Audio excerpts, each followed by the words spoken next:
जय Hind friends. तर मित्रांनो, सुरू करण्याच्या आधी एक गोष्ट, आपला तोच रूल आहे. प्रश्न वाचल्यानंतर तुम्ही पॉज करून तुमच्या मनात किंवा कमेंट बॉक्समध्ये आन्सर द्या. ठीक आहे, लेट स्टार्ट. पुढील दोन विधानांचा विचार करा. पूर्वी किमान काही ठिकाणी मातृसत्ताक पद्धती होती व स्त्रिया श्रेष्ठ समजल्या जायच्या, परंतु नंतर जसा मानवी समाजाचा विकास झाला तसा या परिस्थितीत फरक पडला. कामाच्या वाटणीची संकल्पना यास कारणीभूत आहे. तर ऑप्शन काय आहे? तर प्रथम विधान बरोबर, दुसरे विधान त्याचं कारण आहे. ओके, प्रथम विधान बरोबर, दुसरे विधान असत्य, प्रथम विधान अयोग्य, दुसरे विधान प्रथमच्या कारणाला कारण नाहीये, प्रथम अथवा द्वितीय दोन्ही पण विधान बरोबर नाहीयेत. ओके मित्रांनो, उत्तर आहे याचं ए बरोबर आहे, बी चुकीचं आहे. ठीक आहे, ऑप्शन नंबर 2 याचं उत्तर आहे. पुढचा प्रश्न. ज्योतिबा फुले यांना महात्मा ही पदवी रिकामजागा यांनी दिली. मुंबईचे नागरिक, पुण्याची जनता, ब्रिटिश सरकार किंवा सातारची जनता? तर महात्मा ही पदवी त्यांना मुंबईचे नागरिक यांनी दिलेली आहे. 1888 मध्ये त्यांना महात्मा ही पदवी मिळालेली होती. तर लक्षात ठेवा, विठ्ठलराव कृष्णाजी वांडेकर हे मुंबईचे समाजसुधारक होते, जे आपल्या सत्यशोधक समाजाचे मेंबर पण होते. सत्यशोधक समाज ज्योतिबा फुले यांनी 1873 ला सुरू केली होती. 1874 मध्ये मुंबई या ठिकाणी कृष्णाजी यांच्या आग्रहावरून त्यांनी, ज्योतिबा फुले यांनी सत्यशोधक समाजाची नवीन ब्रांच मुंबईमध्ये ओपन केली होती. ठीक आहे. महात्मा ज्योतिबा फुले हे थॉमस पेन्स नावाचा एक वेस्टर्न फिलॉसॉफर होता. ओके, वेस्टर्न विचारवंत होता. याच्या राईट्स ऑफ मॅन या पुस्तकावरून त्यांना खूप प्रभाव पडलेला आहे. ठीक आहे, नेक्स्ट प्रश्न. हॅमलेट या नाटकाचे विकार विलासित या नावाने मराठी भाषांतर कोणी केले होते? सोपा प्रश्न आहे. तर उत्तर आहे गोपाळ गणेश आगरकर. ठीक आहे, आपण आता बघा, विदा सावरकर, महर्षी धोंडो केशव कर्वे, गोपाळ गणेश आगरकर यांच्याबद्दल आतापर्यंतच्या व्हिडिओमध्ये मल्टिपल टाइम आपण डिस्कस केले. ठीक आहे, पण विष्णू शास्त्री पंडित यांच्याबद्दल आपण डिस्कस नाही केलेला आतापर्यंत. आता याच्यात लक्षात ठेवा, विष्णू शास्त्री पंडित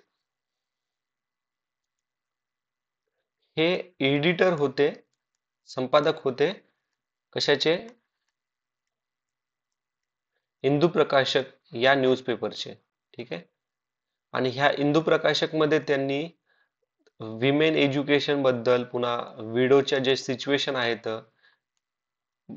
पुन्हा इंटर मॅरेजेस, कास्ट डिस्क्रिमिनेशन ह्यासारख्या मुद्द्यावरती त्यांनी खूप सारं पब्लिकेशन केलेलं आहे. याच्यामध्ये यांनी पुनर्विवाह उत्तेजक मंडळी याची सुरुवात केली. आता कन्फ्युजन होणारा पॉइंट कुठे आहे? तर कर्वे यांनी विधवा उत्तेजक मंडळी 1893 मध्ये सुरू केलेली आहे. ठीक आहे, तर हा कन्फ्युजन होण्याचा पॉइंट आहे इथं. तर विष्णू शास्त्री पंडित यांनी काय केलेलं आहे? यांनी पुनर्विवाह, ठीक आहे, पुनर्विवाह उत्तेजक मंडळी बनवलेली आहे, आणि कर्वे यांनी विधवा उत्तेजक मंडळी बनवलेली आहे. ठीक आहे, आता ईश्वरचंद्र विद्यासागर यांचं एक पुस्तक आहे. तर त्या पुस्तकाला मराठीमध्ये भाषांतर कोणी केलं? तर विष्णू शास्त्री पंडित यांनी केलं, आणि त्या पुस्तकाचं नाव त्यांनी ठेवलं होतं विधवा विवाह. आणि विष्णू शास्त्री पंडित यांच्या बोलण्यावर इन्फ्लुएन्स होऊन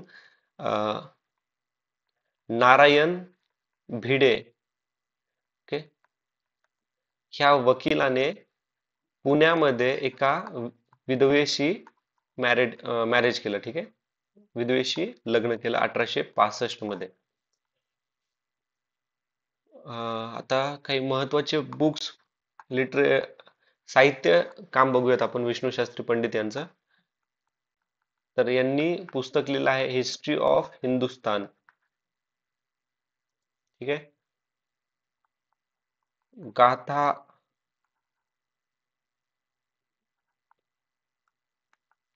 गाथा ऑफ तुकाराम बाबाच अभंग. ओके, तुकाराम महाराजांचे अभंग यांची गाथा त्यांनी लिहिलेली आहे. आणि एक महत्वाचं इंग्लिश आणि मराठी लेक्सिकॉन. ठीक आहे. पुढचा प्रश्न आता, मानव जातीसाठी एक धर्म एक जात एक ईश्वर ही घोषणा कोणी केली आहे? तर आय होप तुम्ही उत्तर देत असताल, ऍटलीस्ट मनात तर विचारत असताल. तर उत्तर आहे बघा नारायण गुरु. ठीक आहे. पुढचा प्रश्न, बंगाली साहित्यातील नीलदर्पण हे रचना कोणत्या साहित्य प्रकाशात मोडते? तर हे मोडतं नाटक या प्रकारामध्ये. नीलदर्पण हे बंगालमध्ये सुरू झालं होतं. ठीक आहे, म्हणजे बंगालमध्ये नीलदर्पण नाटकाच्या स्वरूपात रचना केली होती, लोकांना दाखवण्यात आलं होतं. याच्यावरून इन्स्पायर कोण झाले होते? तर गिरीश चंद्र घोष हे याच्यावरती इन्फ्लुअन्स होऊन यांनी 1872 मध्ये नॅशनल थिएटर इन कलकत्ता याची स्थापना केली. ठीक आहे. तर नॅशनल थिएटर कोणी चालू केलं असं जर विचारलं तर लक्षात ठेवा 1872 मध्ये गिरीशचंद्र घोष. आणि इन्स्पायरेशन कुठून मिळाली त्यांना? नीलदर्पण या नाटक रचनेतून. आणि नॅशनल थिएटर ज्यावेळेस त्यांनी कलकत्त्यात स्थापन केलं त्यावेळेस त्यांनी नीलदर्पण हेच पहिले पब्लिश केलं होतं. ठीक आहे, थिएटरमध्ये त्यांच्या. पुढचा प्रश्न, श्री नारायण यम लोखंडे मजूर चळवळीचे जनक यांच्या बाबत पुढील विधाने चुकीची विचारलेली आहे आपल्याला. तर त्यांनी प्रथम मजूर संघटना बॉम्बे मिल हँड्स असोसिएशन स्थापन केले. त्यांना त्यांच्या हिंदू मुस्लिम दंग्याच्या वेळी केलेल्या सलोख्याच्या कामाबाबत राव बहादूर हा किताब बहाल करण्यात आला.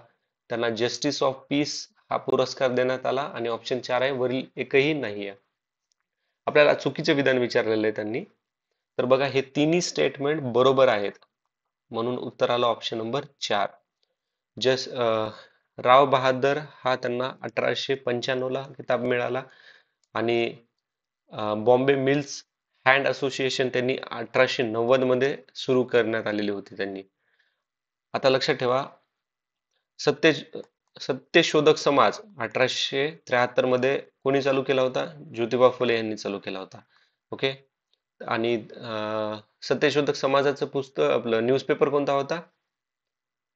जो कृष्णाजी यांनी विठ्ठलराव कृष्णाजी वांडेकर यांनी चालू केला होता तो आहे दीनबंधू. तर 1880 या दरम्यानमध्ये याचे एडिटर म्हणून, संपादक म्हणून काम कोणी केलं होतं? तर कोणी केलं होतं? नारायण लोखंडे यांनी केलेलं होतं. ठीक आहे. अजून ठीक आहे, एवढंच महत्वाचे पॉइंट्स आहेत. पुढचा प्रश्न आता पाहूयात. क्रांतिकारकांच्या कार्यक्रमात पुढीलपैकी कशाचा सहभाग नव्हता? बघा, नव्हता विचारले. भारतात शस्त्रास्त्रे तयार करणे नसल्यास बाहेरून आयात करणे, श्रीमंताकडून कोणत्याही मार्गाने पैसे काढणे, रेल्वे लाईन्स व इतर यातायात साधनावरती हल्ला बोलणे जेणेकरून ब्रिटिश साम्राज्य अडचणीत येईल. आणि ऑप्शन 4 आहे वरील सर्वांचा त्या कार्यक्रमात सहभाग होता. आपल्याला कशात सहभाग नव्हता असं विचारलेलं आहे. तर उत्तर याचं बघा ऑप्शन नंबर 4 आहे वरील सर्वांचा त्या म्हणजे बघा वरील सर्वांचा या तिन्ही याच्यामध्ये क्रांतिकारांचा सहभाग होता. ठीक आहे. आता रेल्वे लाईन्स, पुन्हा ते काकुरी, पण बॉम्ब वगैरे बनवायचं वगैरे ते काय ठीक आहे. आणि आता हे श्रीमंताकडून कोणत्याही मार्गाने पैसे काढणे हे पण विधान म्हणजे क्रांतिकारकांच्या कार्यक्रमासाठी ते करायचे ठीक आहे. पुढचा प्रश्न. बापूजी अने यांनी पुसदमध्ये 10 जुलै 1930 रोजी इंग्रजाविरुद्ध विरोध दर्शविण्यासाठी काय केले होते? त्यांनी मीठ तयार केले व सविनय कायदेभंग चळवळीत सहभाग घेतला. त्यांनी मिठाचे पाकिट विकण्यासाठी सभा घेतल्या. आता हे तर काय म्हणजे काहीतरी ऑप्शन आहे मिठाचे पाकिट. ओके. त्यांनी गवतातून सॉरी त्यांनी राखीव जंगलातून गवत कापून जंगल कायदा मोडला. त्यांनी पाश्चात्य कपडे गोळा करून त्यांना आग लावली. तर बघा याचं उत्तर आहे ऑप्शन नंबर 3. हे त्यांनी गवतातून राखीव जंगलातून गवत कापून काय केला जंगल कायदा मोडला. कारण की त्यावेळेस काय होता जंगल कायद्यामध्ये जो राखीव फॉरेस्ट होतं जंगल होतं तिथले जर कोणते प्राणी चरायला घेऊन गेलं तर त्यांच्यावर पण ते टॅक्स लावायचे ब्रिटिशर म्हणजे एवढे हरामखोर ब्रिटिशर्स होते ठीक आहे. आता बापूजी अने यांना काय म्हणतात लोकनायक बापूजी ठीक आहे महत्वाच्या लोकनायक बापूजी असं म्हणतात. आणि 1934 मध्ये मदन मोहन मालवी आणि बापूजी अने यांनी काँग्रेस नॅशनलिस्ट पार्टीची सुरुवात केली आहे ठीक आहे. पुढचा प्रश्न आता. जन्मठेपेपेक्षा फासावर जाणे मला अधिक आवडेल. माझ्या मातृभूमीस स्वतंत्र करण्यासाठी मला पुनर्जन्म मिळावा अशी माझी इच्छा आहे. माझ्या देशाला स्वातंत्र्य मिळेपर्यंत प्रत्येक पुनर्जन्मी स्वातंत्र्यासाठी फाशी जाण्यासारखा दुसरा आनंद नाही. हे उद्गार कोणाचे आहे? भगतसिंग, करतारसिंग, राजगुरू का स्वातंत्र्यवीर सावरकर? ठीक आहे. ऑप्शन मित्रांनो बरेच क्लोज वाले दिलेले त्यांनी. तर उत्तर आहे करतार सिंग ठीक आहे. आता करतार सिंग हे मेंबर होते गदर पार्टीचे.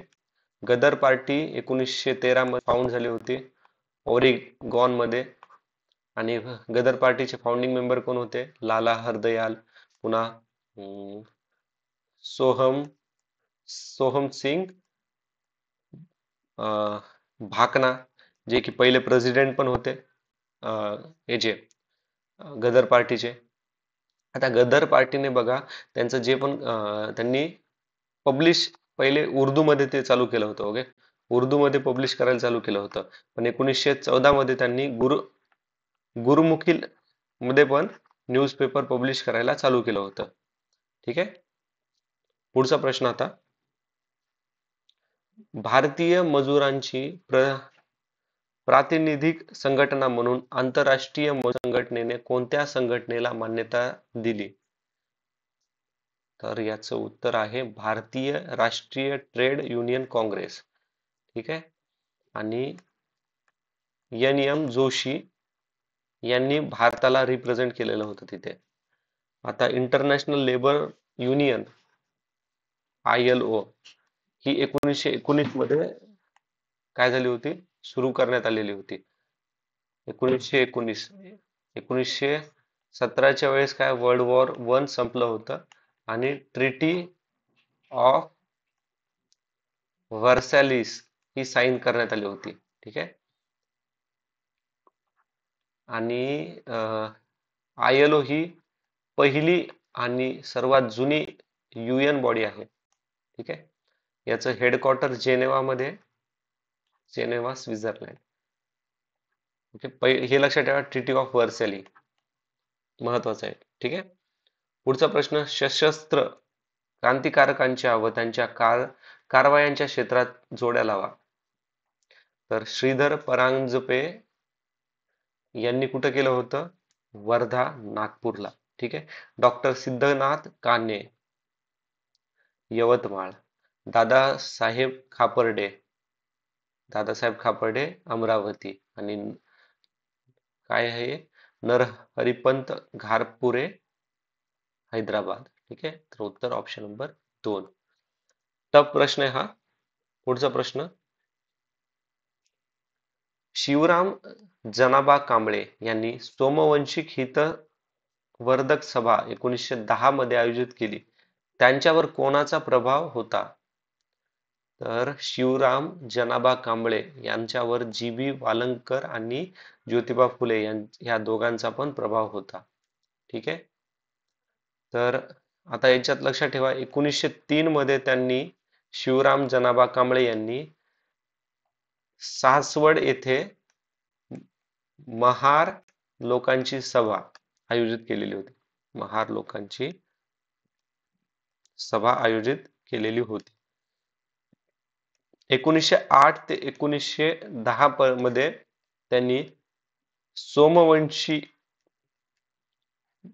मॅगझिन सुरू केली होती पब्लिश करायची. ठीक आहे. सोमवंशी मॅगझिन. पुढचा प्रश्न, खालीलपैकी कोणते विधान चुकीचे आहे? सातारा जिल्ह्यात नाना पाटील यांनी पत्री सरकार म्हणजे समांतर सरकार सुरू केली होती. यशवंतराव चव्हाण यांनी चळवळीत भाग घेतला. प्रभात फेऱ्या व लष्करी कारवाया आयोजित केल्या. वरीलपैकी एकही नाही. आपल्याला चुकीचं विधान कोणतं आहे? तर 1, 2, 3 हे तिन्ही विधान बरोबर आहे. हे पत्री पॅरलल गव्हर्नमेंट 1943 ते 1946 या कालखंडामध्ये चालू झालं होतं. यशवंतराव चव्हाण हे पहिले महाराष्ट्राचे सीएम होते. हे 8वे फायनान्स मिनिस्टर होते. तसेच हे काही काळ डेप्युटी प्राईम मिनिस्टर पण होते. ठीक आहे. आणि खूप सारे पोर्टफोलिओ यांनी कव्हर केलेले आहेत यशवंतराव चव्हाण. यशवंतराव चव्हाण यांनीच सातारामध्ये महाराष्ट्रातील पहिली सैनिकी स्कूल सुरू करण्यात आलेली होती. ठीक आहे. पुढचा प्रश्न, जहाल काळात केसरी व मराठा जनजागृतीत आघाडीवर होते.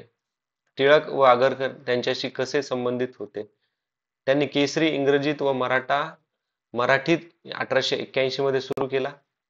आगरकरांनी मराठाचे तर टिळकांनी केसरीचे संपादन केले. तर वरीलपैकी दोन्ही विधान बरोबर आहेत आणि वरील एकही विधान बरोबर नाही. तर उत्तर काय मित्रांनो याचं? तर याचं उत्तर आहे ऑप्शन नंबर 4. केसरी हा मराठीमध्ये होता आणि मराठा हा न्यूजपेपर इंग्लिशमध्ये होता. 1881 ला चालू झालेला आहे. आणि ह्या दोन्ही न्यूजपेपरचे फाउंडर कोण आहेत? तर फाउंडर आहेत टिळक, लोकमान्य टिळक. आणि केसरीचे एडिटर संपादक कोण आहेत? तर आगरकर आहेत. ठीक आहे. पुढचा प्रश्न, कोळींच्या संघर्षाबाबत कोणते विधान अयोग्य ठरेल? कोळींनी 3 टप्प्यात उठाव केला 1824, 39, 1845 मध्ये. कोळी, साधे कोळी, डोंगरी कोळी तसेच सोनी कोळी, महादेव कोळी इत्यादी मध्ये विभागले होते. इंग्रजी कोळींचे उठाव आटोक्यात आणू शकले नाहीत. तर मित्रांनो आपल्याला अयोग्य विचारलंय, तर हे तिन्ही विधान बरोबर आहे. त्याच्यामुळे उत्तर आहे ऑप्शन नंबर 4. ठीक आहे. ओके. आता नेक्स्ट प्रश्न पाहूयात. वासुदेव बळवंत फडके बाबत काय खरे नाही? काय खरे नाही विचारलंय.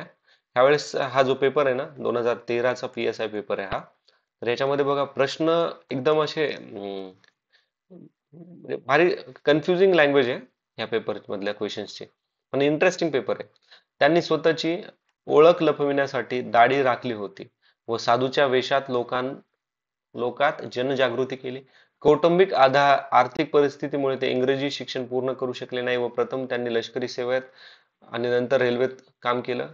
सुरुवातीला रामोशांची त्यांनी मदत केली परंतु नंतर रामोशांनी त्यांची साथ सोडली. तर वरीलपैकी एकही नाही. तर उत्तर आहे याचं, ठीक आहे, पॉज करून उत्तर द्या वाटलं तर तुम्ही. तर उत्तर आहे याचं ऑप्शन नंबर 2 हे चुकीचं विधान आहे. ठीक आहे. आता वासुदेव बळवंत फडके एकदम मी तुम्हाला सांगतो एक इन्स्पायरेशनल आहे बघा हे. यांना काय म्हणतात बघा 1857च्या उठावानंतर जे रिव्हॉल्युशनरी ऍक्टिव्हिटीज कोणी केली असेल ना तर ते होते वासुदेव बळवंत फडके हेच. ठीक आहे. तर फडके यांनाच काय म्हणतात father of armed struggle for Indian freedom. यांचे रोल मॉडेल कोण होते? छत्रपती शिवाजी महाराज.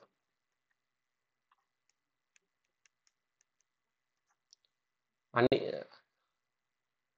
आता लक्षात ठेवा, यांनी ऐक्य ऐक्यवर्धिनी सभा सुरू केली होती. त्यानंतर 1874 मध्ये त्यांनी पहिली स्कूल चालू केली होती, त्याचं नाव आहे नॅशनल एज्युकेशन, पुण्यामध्ये. यांनी वासुदेव बळवंत फडके यांनी कोळी, भिल, पुन्हा डांगर ह्या कम्युनिटीच्या लोकांशी मिळून त्यांनी एक रिव्हॉल्युशनरी ग्रुप बनवलेला होता. ठीक आहे, तर हे गोष्टी लक्षात ठेवा. उमाजी नाईकांना अटक करण्याचे इंग्रजांनी प्रयत्न का फसले? इंग्रजांचे प्रयत्न का फसले उमाजी नाईका? तर उमाजींना शासनाच्या सर्व हालचालीची माहिती मिळत होती. शेतकरी व गावकरी त्यांच्या उद्युत व मदत करीत होते. वरील दोन्ही विधान बरोबर, वरील दोन्ही चुका आहे. आता बघा, इंग्रजांचे प्रयत्न फसले म्हणजे काय? उमाजी, आता बघा कॉमन सेन्स न कसं सॉल्व्ह करायचं ते बघा. शेतकरी व गावकरी त्यांना मदत करणार. कशी मदत करणार? कुठे काय हालचाली झालेल्या आहेत तर ते त्यांना सांगणार. आधीच त्यांना हे करणं, ओके, सावध करणं. आणि इंग्रजांच्या ज्या पण चाली होत्या तर त्यांच्या चालीची हालचालीची माहिती त्यांना भेटल्यावरच ते काय असणार, त्यांना पकडू नाही शकणार ना. तर उत्तर आहे 1 आणि बी हे दोन्ही विधान बरोबर आहे. तर उत्तर ऑप्शन नंबर 3 आहे. ठीक आहे. नेक्स्ट प्रश्न, गावचा विकास कसा साधावा हे लोकांना समजून देण्यासाठी ग्रामगीता हा ग्रंथ कोणी लिहिला? ठीक आहे, आय होप तुम्ही आन्सर दिलाय. तर उत्तर आहे राष्ट्रसंत तुकडोजी महाराजांनी. आता यांच्याबद्दल थोडी माहिती घेऊयात आपण. आता बघा, पहिलं एक लक्षात ठेवा, ग्रामगीता याचं ना पहिलं एडिशन 1979 म्हणजे राष्ट्रसंत तुकडोजी महाराज यांच्या मरणोपरांत हे ग्रामगीता एडिशन पब्लिश करण्यात आलं होतं. ओके, तर ते पण कोणी केलं होतं? महाराष्ट्रातील राष्ट्रसंत साहित्य प्रचार मंडळ याने केलं होतं. ठीक आहे. आता राष्ट्रसंत तुकडोजी महाराजांबद्दल थोडे पॉइंट्स आपण लक्षात घेऊया. तर यांचे कीर्तन आणि आता याच्यावर लक्ष ठेवा, खजेरी भजने, खजेरी भजने हे फार फेमस होते. कीर्तन आणि खजेरी भजने याला लक्ष ठेवा. मला एक पॉइंट पुन्हा सांगायचा आहे तुम्हाला. तुकोजी यांनी आदेश रचना, ओके, हे पुस्तक लिहिलेलं आहे त्यांनी, आदेश रचना. त्यानंतर आता बघा 1942 मध्ये चले जाव मुवमेंट मध्ये यांनी भाग घेतला होता. त्यांना जेल पण झाली आणि त्यांनी जेलमध्ये बसून एक पुस्तक लिहिलं, त्याचं नाव आहे सुविचार समरानी स्मरणी स्मरणी. ठीक आहे. ठीक आहे, हे महत्वाचं आहे. सुविचार स्मरणी 1942 मध्ये चले जाव चले जाव मुवमेंट मध्ये असताना त्यांनी लिहिलेला आहे जेलमध्ये. हा महत्वाचा विचारला जाऊ शकतो की अजून याच्यात महत्वाचे कोणते मुद्दे आहेत? 1955 मध्ये जे जागतिक स्तरावरती वर्ल्ड धर्म आणि वर्ल्ड पीस कॉन्फरन्स होता जपानमध्ये, तर संत इंडियाला तुकडोजी महाराजांनी तिथं रिप्रेझेंट केलं. 1966 मध्ये भरलेले विश्व हिंदू परिषद प्रयागराज, ओके, याचे ते अध्यक्ष होते. अजून आता एक बघा, 1935 मध्ये त्यांनी गुरुकुंज आश्रम याची सुरुवात अमरावतीमध्ये केली होती. अमरावती तालुक्यामध्ये, सॉरी, जिल्ह्यामध्ये केली होती. ठीक आहे, अमरावती जिल्ह्यामध्ये. आणि हे खजेरी भजन आहेत ना, तर हे खजेरी भजन ऐकून इंडियाचे फर्स्ट प्रेसिडेंट कोण आहेत? ते राजेंद्र प्रसाद यांनी यांनी काय केलं? तुकडोजी महाराजांना राष्ट्रसंत असे हे टायटल त्यांना दिलं. ठीक आहे, तर हे महत्वाचे, राष्ट्रसंत हे टायटल किंवा हा सन्मान कोणी बहाल केलेला होता? तर पहिले कोण? इंडियाचे प्रेसिडेंट आणि ते हे खजेरी भजन आहेत ना, त्यांच्या खजेरी भजनावरती खूप हे झाले होते, प्रभावित झालेले होते. संथालांचा राग शांत करण्यासाठी ब्रिटिश सरकारांनी कोणत्या स्वतंत्र जिल्हा निर्माण केला होता? तर त्यांनी कोणता जिल्हा? सोपा प्रश्न आहे हा. तर उत्तर आहे संथाल परगणा. ठीक आहे. संथाल रिबेल केव्हा झालता? 1855-56 मध्ये. लीडर कोण होते? सिंधो आणि कान्हू. ओके, सिंधू सिंधू आणि कान्हू हे लक्षात ठेवा. आता एक एक मुद्दा आहे, यालाच राजमहल हिल्स असं पण म्हणतात. आणि ऍक्च्युली हे जे चालू होतं ना, रिबेल होण्याचं मागचं कारण काय होतं, की जे रेव्हेन्यू ऑफिसर होते ना ब्रिटिशरांचे, पुन्हा पोलीस, मनी लेंडर, जे सावकार वगैरे, हे काय करायचे, तिथल्या लोकांना खूप परेशान करायचे, जे प्रॉपर तिथले होते ना संथाल मधले. तर संथाल लोक हे जे बाहेरचे यायचे ना, ते आउटसाइडर, तर त्यांना ते डिकू म्हणायचे. ओके, डिकू. ओके, डिकू असं म्हणायचे. तर लक्षात ठेवा हा वर्ड. पुढचा प्रश्न. बाल गंगाधर टिळक यांनी अॅनी बेसंट यांच्या बरोबर स्थापन केलेल्या होम रूल लीग बाबत काय खरे नाही? बघा, प्रश्नची लँग्वेज ना थोडीशी कॉम्प्लिकेटेड बनवलेली आहे. तिचा उद्देश राष्ट्रीय संघटना वाढविण्याचा आणि त्यांना सशक्त करण्याचा होता. ब्रिटिशांनी तिला दडपण्याचे ठरविले. होम रूल लीगला वर्तमानपत्राची मुस्तक दाबी केली. मवाळांनी व मुस्लिम लीग पुढाऱ्यांनी तिच्या कार्यक्रमात भाग घेतला. तर आपल्याला काय खरे नाही असं विचारले, तर वरीलपैकी एकही खरे नाहीये. ठीक आहे. आता एक लक्षात ठेवा, आपली जी होम रूल लीग केव्हा चालू झाली होती? 1916. ही आयरिश मॉडेल वरती बेस्ड होती. आयरिश आयरिश मध्ये पण होम रूल लीग झाली होती. ओके. टिळकांनी कोणकोणते एरिया कव्हर केले होते? महाराष्ट्र, कर्नाटक, बेरार. ठीक आहे.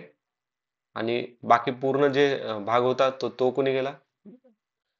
बघा, महाराष्ट्र, कर्नाल, बेरार आणि काही सेंट्रल प्रोव्हिन्सचा काही भाग, आणि बाकी उर्वरित पूर्ण भारत हा अॅनी बेसेंट यांनी सुरू केला होता. अॅनी बेसेंटने सप्टेंबर महिन्यामध्ये चालू केला होता आणि एप्रिल 1916 मध्ये टिळकांनी चालू केला होता. उद्दिष्ट काय होतं, ऑब्जेक्टिव्ह काय होतं आपल्या याचं होम रूल लीगचं? तर होम रूल लीगचं एम होतं सेल्फ गव्हर्नमेंट. ठीक आहे. आणि INC जी काँग्रेस पार्टी होती ना, त्याला नॅशनल पार्टी बनवायचं. ठीक आहे. आणि एम, आता बघा, उद्दिष्ट सेल्फ गव्हर्नमेंट आहे. ठीक आहे. आणि अजून काय होतं त्याच्यात? नॅशनल पार्टी बनवणं, INC ला. पुढचा प्रश्न. अच्छा, एक लक्षात ठेवा, हे सेल्फ गव्हर्नमेंट ऑब्जेक्ट असलं तरी एम एक होतं डॉमिनियस स्टेटस. ठीक आहे, डॉमिनियस स्टेटस. एम म्हणलं तर डॉमिनियस स्टेटस, ऑब्जेक्टिव्ह म्हणलं तर self government plus INC national party आहे. ठीक आहे. 19 ते ऑब्जेक्टिव्ह आणि एम वाटायला म्हणजे दिसायला सारखे वाटतात, पण ते थोडंसं डिफरंट राहतो, मायन्यूटचा. ठीक आहे. तर लक्षात ठेवा, हे इथं कन्फ्युजन होऊ शकतं. 1927 मध्ये डॉक्टर BR आंबेडकरांनी सुरू केलेल्या बहिष्कृत भारत हे काय आहे? सोपा प्रश्न आहे, खूप वेळेस डिस्कस केला आपण हा. तर उत्तर आहे ऑप्शन नंबर 4. ठीक आहे.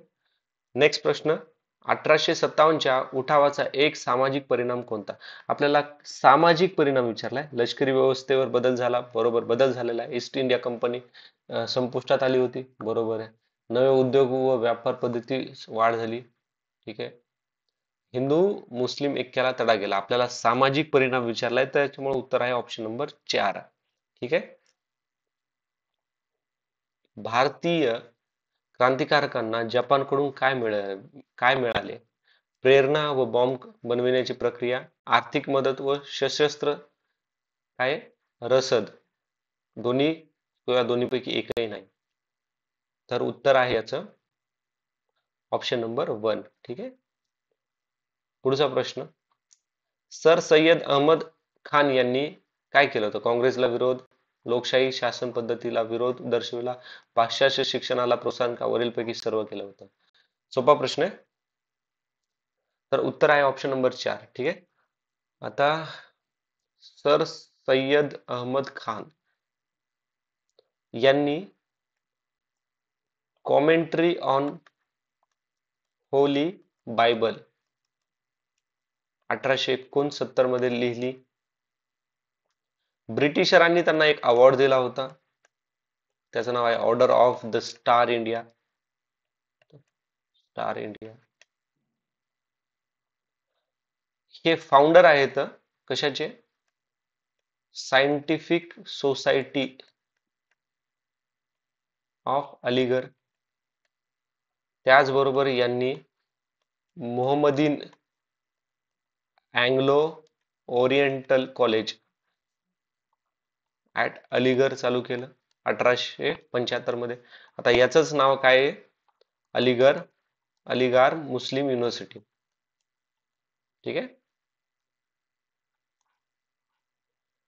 नेक्स्ट प्रश्न, राजा राम मोहन रॉय यांनी सती पद्धती विरुद्ध जो लढा दिला त्याबाबत मानवतावादी आणि मानव जातीचा सेवक अशी प्रशंसा कोणी केली होती? आता बघा ऑप्शन पण बघा, MK Gandhi, Tilak, Lord Ripon आणि बेंथम. आता बघा जस्ट नॉर्मल तुम्ही जर विचार केला ना तर राजाराम मोहन रॉय यांच्या काळामध्ये गांधी आणि टिळक एवढे फेमस होते नव्हते. आता राहिलं रिपन आणि बेंथम. आता हे लॉर्ड हरामी असतात, यांच्याकडनं काय अपेक्षा करणार? तर हा बेंथम आहे, हा एक वेस्टर्न फिलॉसॉफर होता. ठीक आहे. राजाराम मोहन रॉय यांनी आत्मीय सभा चालू केली होती. आत्मीय सभा 1814 मध्ये. हिंदू कॉलेज ची स्थापना केली होती 1817 मध्ये. आता ह्या मुद्द्याकडे लक्ष ठेवा. ब्राह्मो सभा 1928 ला चालू केली होती. आता ह्या ब्राह्मो सभाच पुढे जाऊन नाव काय पडलं? ब्राह्मो समाज. ठीक आहे, ब्राह्मो समाज पडलाय. इंग्रजांनी नेहरू रिपोर्ट कडे दुर्लक्ष का केले? कारण मुस्लिम लीगने त्या अहवालाला विरोध केला. गांधीजी त्या अहवालाशी सहमत नव्हते. काही काँग्रेस पुढारी अहवालाच्या बाजूने नव्हते. इंग्रजांच्या मते तो अधिक पुरोगामी होता. आय होप उत्तर दिलं असेल. आता बघा उत्तर आहे कारण मुस्लिम लीगने या अहवालाला विरोध केला होता. नेहरू रिपोर्ट 1928, मोतीलाल नेहरू. ठीक आहे. आता ह्या नेहरू रिपोर्ट मध्ये काय मेन्शन केलं होतं? तर डॉमिनस स्टेटस त्याबद्दल सांगितलं होतं. डॉमिनस स्टेटस द्या इंडियाला. डॉमिनस स्टेटस म्हणजे कसं माहिती आहे का? एकदम टॉप लेवलची जे फायनल बॉडी कोण असणार? ब्रिटिशरच असणार. आणि सेकंड टॉप वाली बॉडी कोण असणार? तर इंडियाची असणार. त्याला डॉमिनस स्टेटस म्हणतात. एकदम सोप्या भाषेत सांगायचं तर. नेहरू रिपोर्ट मध्ये मेन्शन केलं होतं बायकॅमरल लेजिस्लेचर ऍट सेंटर.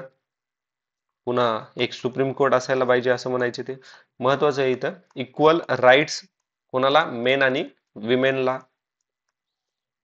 त्यानंतर जॉईंट इलेक्टोरेट. ठीक आहे. जॉईंट इलेक्टोरेट विथ रिझर्वेशन देणार कोणाला?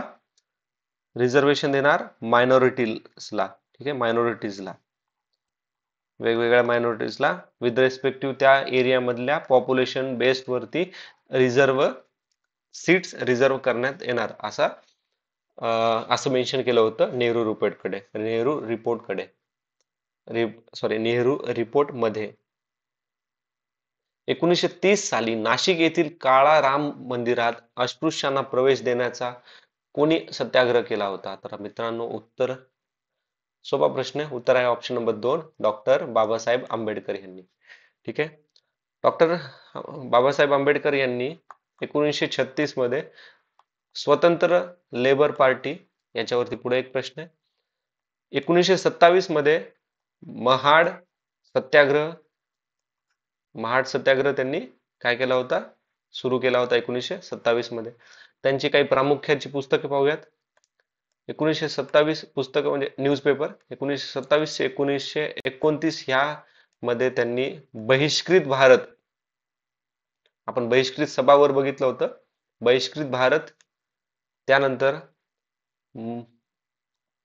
मूकनायक 1920 मध्ये न्यूजपेपर, समता 1928 मध्ये, जनता 1930 ला, आणि ह्या जनतेचं 1956 मध्ये नाव काय ठेवण्यात आलं होतं? प्रबुद्ध भारत. ठीक आहे, हे काही महत्वाचे मुद्दे होते. नेक्स्ट प्रश्न पाहूयात. डॉक्टर बाबासाहेब आंबेडकर हे कोणत्या गोलमेज परिषदेत उपस्थित होते? सोपा प्रश्न आहे. तर उत्तर आहे पहिले, दुसरे आणि तिसरे. Option number 4 is the answer. ठीक आहे. आता यांनी ह्या गोलमेज परिषदेमध्ये काय डिमांड केली होती? तर त्यांनी दलित वर्गासाठी घटनात्मक संरक्षणाची मागणी केली होती. ठीक आहे. एक इव्हेंट लक्षात ठेवा आता. एक ना दोन इव्हेंट लक्षात ठेवा. 1931 मध्ये all India depress class leader conference भरली होती बॉम्बे मध्ये. तर इथे त्यांनी डिमांड केली होती की सेपरेट इलेक्टोरेट द्या म्हणून अनटचेबल साठी. जसं सेपरेट इलेक्टोरेट मुस्लिम साठी होतं ना, तसं सेपरेट इलेक्टोरेट अनटचेबल साठी द्या असं त्यांनी म्हटलं होतं. मग इंग्रजांनी ऍक्च्युली हे मान्य केलं होतं आणि 1932 मध्ये गांधीजींनी याचा विरोध केला होता. त्याच्यामुळे 1932 ला पुणे पॅक्ट साइन झाला होता. आपले डॉक्टर बाबासाहेब आंबेडकरांनी तो सेपरेट इलेक्टोरेटला माघारी घेतला आणि त्यांनी ते दुसरा हे करण्यात आला. ओके, पॉप्युलेशन बेस्ड रिझर्वेशनचा करण्यात आला.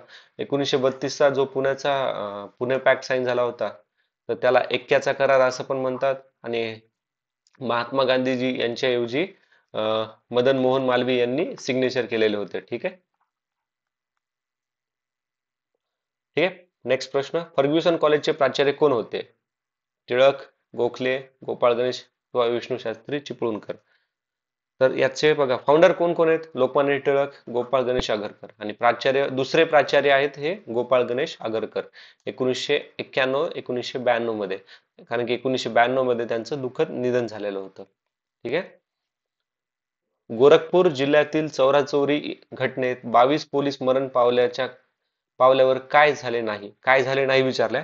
बघा ह्यावेळेस हा जो पेपर आहे ना, ह्या पेपर मध्ये काय झाले नाहीत अशा म्हणजे लँग्वेज ना त्यांनी ट्विस्ट करून विचारलेत बघा. ठीक आहे. गांधीजींना धक्का बसला, त्यांनी चळवळ थांबवली. आम जनता व काँग्रेस पक्षांच्या गांधीजींच्या निर्णयाला राग आला. इंग्रजांनी गांधीजींना शासन विरोधी कायद्यावर अटक केली. तर चौथा आहे वरीलपैकी एकही नाही. काय झाले नाही असं विचारलंय. तर हे तिन्ही घटना झाल्या होत्या आणि ऑप्शन नंबर 4 आपलं उत्तर आहे. ठीक आहे. नॉन कॉपरेशन मुवमेंट केव्हा चालू झालं होतं? 1920 ला गांधीजींनी चालू केलं होतं. उद्दिष्ट एम काय आहे त्याचं? एम होतं स्वराज. स्वराज म्हणजे सेल्फ गव्हर्नमेंट. पुढचा प्रश्न. डॉक्टर बाबासाहेब आंबेडकरांनी पुढील 3 विधानावरती विचार करा. दलित राज्यातील हक्कासाठी त्यांनी सन 1936 मध्ये स्वतंत्र मजूर पक्षाची स्थापना केली. आताच आपण पाहिलं होतं. त्यांनी म्हणले होते, जरी मी जन्माने हिंदू जन्मलो असलो तरी मरताना मी हिंदू राहणार नाही. ते त्याच वर्षी निवर्तले ज्या वर्षी त्यांनी बौद्ध धर्म स्वीकारला. तर वरील विधान कोणतं विधान बरोबर आहे? तर हे तिन्ही विधान बरोबर आहेत मित्रांनो. ठीक आहे. आता पुढचा प्रश्न पाहूयात आपण. सेवाग्राम आश्रमचे प्रोफेसर भन्साली दिनांक 1 नोव्हेंबर 1942 रोजी दिल्लीला गेले व बापूजी अनेला भेटले. त्यांनी चिमूर येथे अत्याचार झालेल्या स्त्रिया करता न्याय हवा होता. आता काय ही आता ओके, तर सांगा की हे दोन्ही स्टेटमेंट बरोबर आहेत. आणि बी हे ए चे कारण. दोन्ही विधान खरे आहेत, पण बी हे ए चे कारण नाही. ए आणि बी दोन्ही, ए बरोबर बी चूक, दोन्ही बरोबर नाहीत. तर उत्तर आहे याचं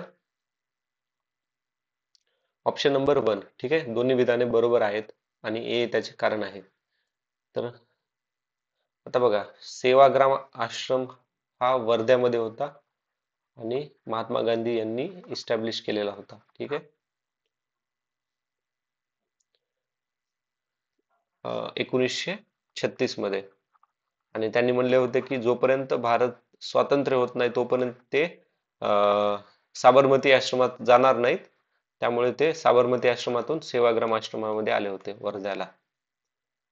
पण पुढचा प्रश्न, सन 1858च्या राणीच्या जाहीरनाम्यानुसार कोणत्या धोरणाचा अंत करण्यात आला होता?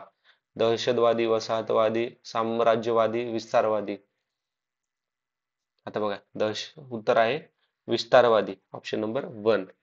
ठीक आहे. पुढचा प्रश्न, पुणे, ठाणे, धारवाड व मुंबई येथे पसरलेला दारूबंदी कार्यक्रम का आवर्ता घेण्यात आला? कारण त्या कार्यक्रमात गांधीजी व काँग्रेसचा सहभाग नव्हता, कारण त्यात भारतीय मुसलमानांचा सहभाग झालेला नाही, कारण गांधीजींना तुरुंगात टाकण्यात आले, कारण कारण काय, आकारलेला दंड अधिक होता.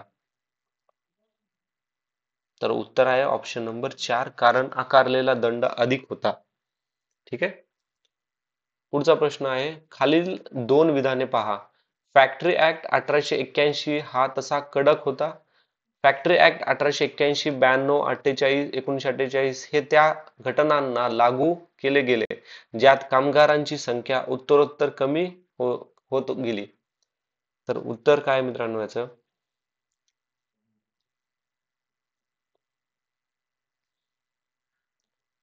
तर उत्तर आहे बघा, बी बरोबर आहे आणि ए चुकीचं आहे. ठीक आहे. आता हा जो फॅक्टरी ऍक्ट 1881 आला होता तो आलता लॉर्ड, काय लॉर्ड म्हणायचं याला, हॅरिपनच्या काळात आला होता. ठीक आहे. आपण हॅरिपन, कर्जन, आपण ते बरेच सारे जे होते ना, तर व्हॉइसरॉय यांच्याबद्दल आपण मागच्या व्हिडिओत पाहिलेलं आहे. ठीक आहे. आता ह्या फॅक्टरी ऍक्ट 1881 मध्ये काय झालं होतं, तर काय केलं होतं, आता बघा यांची उदारता बघा ह्या ब्रिटिशरांची. फॅक्टरी मधील कामगारांचे जे घंटे होते ते कमी करण्यात आले होते. ओके. आता पुढे तर पहा याच्यात किती घंटे कमी केले होते यांनी. आणि जे लहान लेकरं होते 7 ते 12 वयोगटामधील, ओके, त्यांच्यासाठी 9 घंटेच काम, फक्त 9 घंटेच, 9 घंटे काम फक्त यांच्यासाठी. मरतील लेकरं.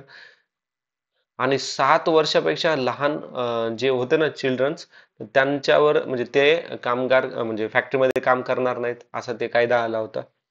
आणि मध्यांतर भोजनासाठी ब्रेक देण्यात येणार, आणि महिन्यातून 4 हॉलिडेज त्यांना भेटणार. ठीक आहे. असे काही ह्या फॅक्टरी ऍक्ट मध्ये हे होते, कायदे आणण्यात आले होते. म्हणजे या ऍक्ट येण्याआधी तर बेकार हाल होते. म्हणजे 7 ते किती 9 घंटे नाही तर 16-16 घंटे पण हे काम करून घ्यायचे. आणि 7 वर्ष काय किती 4-5 वर्षाचे पण लेकरांकडनं ते काम करून घ्यायचे आणि मोबदला खूप कमी द्यायचे. ठीक आहे. पुढचा प्रश्न, भारतीय राष्ट्रीय चळवळीतील मवाळ काळाबाबत आपण काय म्हणाल? मावळांच्या आंदोलनाबाबत ब्रिटिशरांनी थोडेसे घ्यावयाचे व बहुतांशी नाकारावयाचे अशी थेरी होती. मवाळांच्या मते ब्रिटिशरांची उच्चपदी नेमणूक राजकीयदृष्ट्या, आर्थिकदृष्ट्या, नीतिमत्तेच्या दृष्टिकोनातून अयोग्य होती. ब्रिटिशरांनी मवाळांकडे दुर्लक्ष केले कारण की मवाळांना जनतेचा आधार नव्हता. आणि वरील विधान अयोग्य नाही, कोणतेही एकही विधान अयोग्य नाही आपल्याला. तर उत्तर काय याचं? तर उत्तर आहे ऑप्शन नंबर 4, वरील एकही विधान अयोग्य नाहीये. ठीक आहे. म्हणजे हे 1, 2, 3 हे तिन्ही स्टेटमेंट मवाळांबद्दल बरोबर आहेत. मवाळांना जनतेचा एवढा सपोर्ट नव्हता जेवढा जहाल ग्रुपला होता. जहाल मध्ये कोण होते? लाल, बाल, पाल. ठीक आहे. पुढचा प्रश्न, एम डी कर्वे यांना मुंबई विद्यापीठात कोणती सन्मानदर्शक पदवी मिळालेली होती? सोपा प्रश्न आहे. उत्तर आहे LLD. केव्हा मिळाली होती? 1957 ला. आता एक लक्षात ठेवा, 1902 मध्ये शाहू महाराज ब्रिटनला गेले होते. ओके. तर ब्रिटनला त्यावेळेस गेले होते, त्यावेळेस कॅम्ब्रिज युनिव्हर्सिटीने पण त्यांना LLD या पदवीने बहाल केलं होतं. ठीक आहे. आता कर्वे यांना 1954 मध्ये पद्मश्री आणि 1958 मध्ये भारतरत्न, आणि हे भारतरत्न मिळणारे पहिले महाराष्ट्रीयन होते. ठीक आहे. हे पद्मश्री 1954 का 55 आहे? या दोन पैकी एक आहे. ओके, थोडं कन्फ्यूज व्हायलंय. पुढचा प्रश्न, उमाजी नाईकांना पकडण्यासाठी इंग्रजांचे कोणते पर्याय निरर्थक ठरले? त्यांना पकडण्याचे जाहीर केलेले 100, 1200, 5000चे बक्षीस, त्यांना मदत करणाऱ्या जाहीर केलेली देहदंडाची शिक्षा, विविध संवेदनशील क्षेत्रात उभे केलेल्या नाख्याचे जाळे. आता बघा, हे सर्व पर्याय काय त्यांचे इंग्रजांचे विफल ठरले होते, म्हणून उत्तर आहे ऑप्शन नंबर 4, उमाजी नाईक यांच्याबद्दलचं उत्तर आहे. ओके, तर आप बघा, यावेळेस उमाजी नाईक यांचे 2 प्रश्न आलेले आहेत. पुढचा प्रश्न आता, आदिवासी चळवळीच्या संदर्भात पुढील कोणते विधान अयोग्य आहे? श्यामराव व गोदावरी परुळेकर यांनी वारळीच्या उन्नतीसाठी बरेच परिश्रम घेतले. बाबासाहेब खेर यांनी आपले कार्य हिंदू सेवा समाजाची स्थापना करून सुरू केले. ताराबाई मोडक यांनी ठाणे जिल्ह्यात कोसबाड येथे काम केले. अनुताई वाघ यांनी ताराबाई मोडक यांच्याकडून प्रेरणा घेतली. तर आपल्याला चुकीचं विधान विचारलंय, तर उत्तर आहे ऑप्शन नंबर 2. ठीक आहे, आता लक्षात ठेवा, हे याच्यातनं एक कन्फ्युजिंग पॉइंट आहे. हिंदू सेवा समाजाची स्थापना, आता भारत सेवा समाज, ज्याला की सर्वंट्स ऑफ इंडियन सोसायटी, ही पुण्यामध्ये चालू करण्यात आली होती 1905 मध्ये. कोणाकडून? गोपाळ कृष्ण गोखले यांच्याकडून. गोपाळ कृष्ण गोखले यांना भारताचा डायमंड, हिरा असं म्हणलं जायचं. Okay, diamond of India. आता बाबासाहेब खेर हे कोण होते? तर ऍक्च्युली हे सोशल रिफॉर्मिस्ट होते. टिळकांच्या विचारावरती ते इन्फ्लुएन्स झालेले होते आणि यांनी बॉम्बे लीगल एड सोसायटी याची स्थापना केली. त्याचबरोबर त्यांनी आदिवासी सेवा संघ याची स्थापना केली होती. यांचं उद्दिष्ट काय होतं की जे आदिवासी होते, ज्यांच्या जे पुअर लोक होते, त्यांना legal aid, okay, legal aid आणि सपोर्ट प्रोव्हाइड करायचा. ठीक आहे, आता याच्यामध्ये खूप महत्वाचे मुद्दे आहेत आपल्याला बघायचे, श्यामराव आणि गोदावरी परुळेकर. ठीक आहे, आता त्यांच्याबद्दल डिटेल माहिती घेऊयात आपण. तर बघा, श्यामराव व गोदावरी परुळेकर हे म्हणजे हे पती पत्नी होते.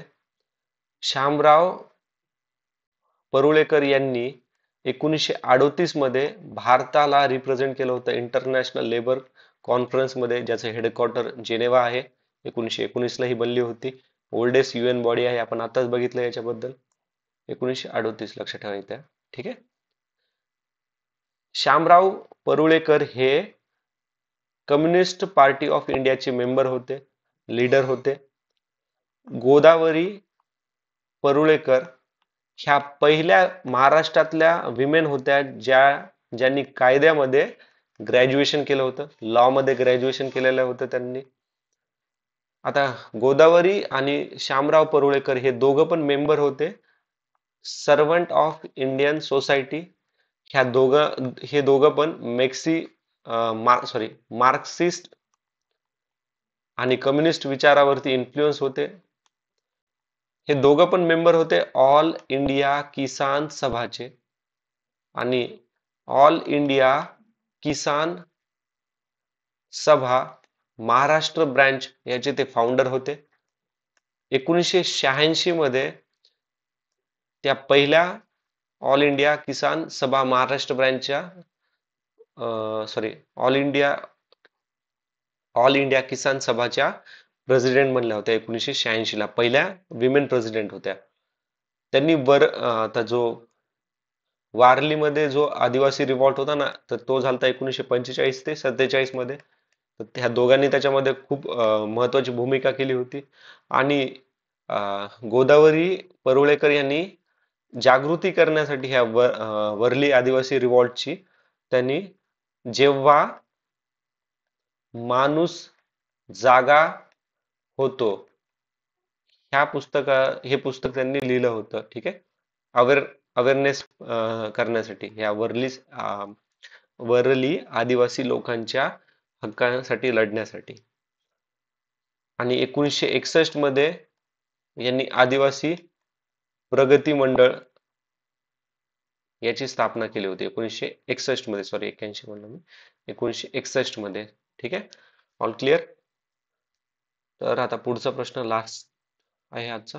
जोड्या लावा. पहिली कामगार गिरणी कुठे चालू झाली होती? किती इसवी सन विचारले तर 1854 मध्ये. पहिली ताग गिरणी 1855. पहिला लोखंडाचा कारखाना 1911. रेल्वे 1853. ठीक आहे. रेल्वे 1853. तर मित्रांनो, आता बाकीचे प्रश्न आपण नेक्स्ट याच्यामध्ये पाहूयात व्हिडिओमध्ये. जर काही डाऊट असेल तर प्लीज कमेंट बॉक्समध्ये मेन्शन करा. Thanks for watching. See you in next video. जय हिंद.